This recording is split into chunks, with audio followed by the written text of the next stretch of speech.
Oke, ketika kita membicarakan listrik dinamis arus arah, maka akan ada 3 besaran yang akan paling sering dibahas. Yang pertama adalah kuat arus listrik atau biasa kita sebut dengan arus saja ya. Nah, biasa kita lambangkan dengan huruf I. Nah, kemudian yang kedua adalah tegangan listrik ya, atau beda potensial listrik. Tegangan ya, biasa kita lambangkan dengan V kapital ya.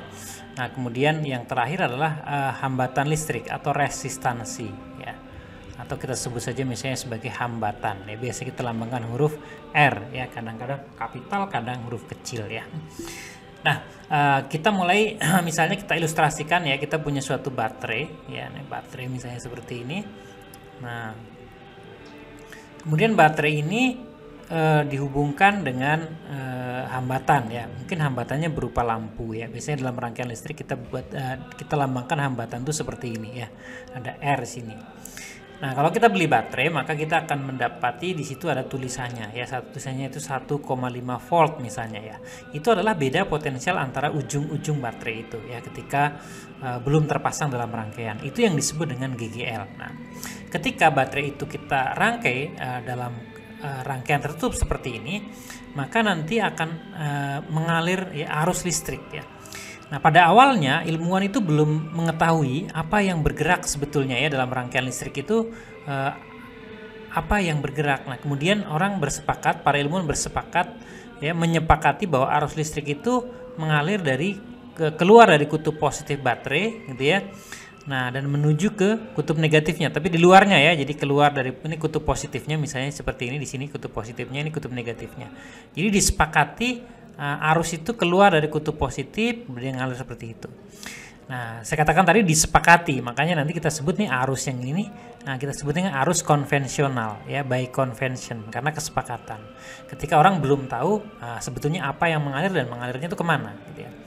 Nah, kemudian pada masa berikutnya ya, pada akhirnya nanti para ilmuwan akan menemukan bahwa ternyata yang mengalir itu adalah elektron, dan mengalirnya itu atau bergeraknya itu berlawanan dengan arus yang sudah disepakati tadi ya. Jadi kalau misalnya kita bayangkan nih ada arusnya ini yang kita definisikan berlawanan jarum jam, maka sebetulnya yang jalan-jalan itu elektron. Nah, elektron itu jalan-jalannya elektron itu muatan negatif ya. Nah, jalan-jalannya ke arah lawannya, ke arah sebaliknya. Nah, tapi sekarang kita tetap menggunakan arus yang warna merah itu yang disebut dengan arus konvensional ya, karena efeknya sama gitu ya. Nah, antara arus dengan tegangan, nah ini sering jadi pertanyaan siswa saya. Nah, yang mana yang duluan yang muncul arus? Salah pertanyaan. Nah, sering siswa saya bertanya, antara arus dengan tegangan dalam listrik itu mana duluan yang muncul gitu ya. Nah, supaya tidak keliru-keliru nanti ingat ya bahwa yang namanya arus itu muatan bergerak ya, muatan bergerak. Bergeraknya karena apa? Bergeraknya karena ada beda potensial atau karena ada tegangan. Nah, jadi jelas ya kalau kita paham seperti itu berarti yang mengalir duluan yang ada duluan apa? Yang ada duluan pasti tegangan. Ya, ada beda potensial, baru kalau dirangkai dalam rangkaian tertutup nanti mengalir arus, gitu ya. Nah, kemudian kuat arus listrik ya, kuat arus listrik yang tadi kita lambangkan dengan huruf I itu, nah itu didefinisikan sebagai jumlah muatan ya yang mengalir persatuan waktu ya. Bisa kita lambangkan ini delta Q per delta T. Nah, muatan listrik di bab sebelumnya kita sudah belajar ya. Ini satuan SI-nya adalah Coulomb ya. Nah, kemudian waktu tentu saja sudah belajar nih, satuan SI-nya sekon. Nah, Coulomb per sekon ini yang kemudian kita beri satuan ampere ya. Jadi 1 Coulomb yang lewat dalam setiap detik, nah itu kita sebut sebagai 1 ampere ya. Nah, jadi I-nya adalah delta Q per delta T, atau dalam notasi yang lain kita bisa tuliskan juga ini adalah dQ per dt. Nah, gitu, seperti itu ya.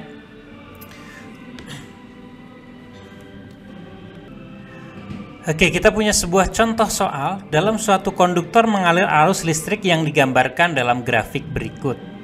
Nah, ini ada grafik I, hati-hati di sini satuan I-nya miliampere ya. Dalam fungsi waktu T dalam sekon. Pertanyaannya adalah muatan yang mengalir dalam waktu 8 sekon adalah berapa ya. Nah, langsung saja kita jawab. Nah, ini masih mudah tentu saja. Nah, tadi kita definisikan I itu sebagai dQ per dt ya. Jadi atau kita bisa tuliskan dQ-nya itu sama dengan IDT. Ya, ini supaya lebih keren ya, kita integralkan kan ya. Integral dq, integral dt. Nah, jadi secara umum nanti kalau kita punya grafik I terhadap T ya, kalau kita punya grafik I terhadap T, bentuknya tidak harus seperti itu, bentuknya bisa sembarang. Ini ada I, ada T, misalnya bentuknya seperti itu, gitu ya, misalnya seperti itu bentuknya ya. Nah, maka kita bisa menentukan jumlah muatan yang mengalir dengan cara, ya kan ini integral IDT ya, berarti ini sama dengan luas daerah, gitu ya. Sengaja saya gunakan notasi integral supaya nanti kalian dapat pemahaman umumnya, gitu ya, umum. Jadi ini sama dengan luas. Luas yang mana? Luas yang saya arsir barusan, ya. Nah, untuk soal kita ini gampang ya, nggak perlu integral sebetulnya ya. Pokoknya prinsipnya kita ingat ya, kalau ada I terhadap T, maka kita bisa menghitung jumlah muatan yang mengalir dengan cara ngitung luas daerah yang dibatasi oleh grafik I terhadap T ya. Jadi jangan sembarang grafik ya. Grafiknya adalah I terhadap T. Jadi luasnya luas yang ya udah itu I terhadap T-nya ada 2 daerah ya. Nah, ini ada trapesium ini ya, kemudian ada segi 4 ini. Nah, saya kira mudah ya, mudah saja. Nah, luasnya pertama, luas yang pertama ini ya, luas trapesiumnya jumlah sisi sejajar 2 ditambah dengan 4, 2 yang ini nih ya, kemudian 4 yang ini. Nah, kemudian dibagi 2, kemudian dikali dengan tingginya ini ke sini 4 ya. Nah, berarti dikali 4 ditambah dengan luas yang sebelah kanan ini ya, segi 4 gampang, ini 4, yang ini tingginya adalah 4. Nah, jadi 4 kali 4 ya. Nah, mudah sekali ya, kita akan punya 2 tambah 4, 6 bagi 2, ini 3 kali 4 ya, ditambah dengan 4 kali 4 ya, ini 12, yang ini 16, jadi 12 tambah 16 berapa? Iya, 28. Nah, hati-hati, karena ini mili, nah ikut ya, satuannya mili ya, jadi mili kulom gitu. Mudah? Mudah, alhamdulillah. Contoh soal kedua, muatan yang mengalir dalam sebuah penghantar dinyatakan dalam persamaan berikut. Q sama dengan 3T plus 5 dalam milikulom ya. Sedangkan T-nya dalam sekon. Pertanyaannya, kuat arus yang mengalir dalam penghantar adalah berapa? Ini mudah sekali ya.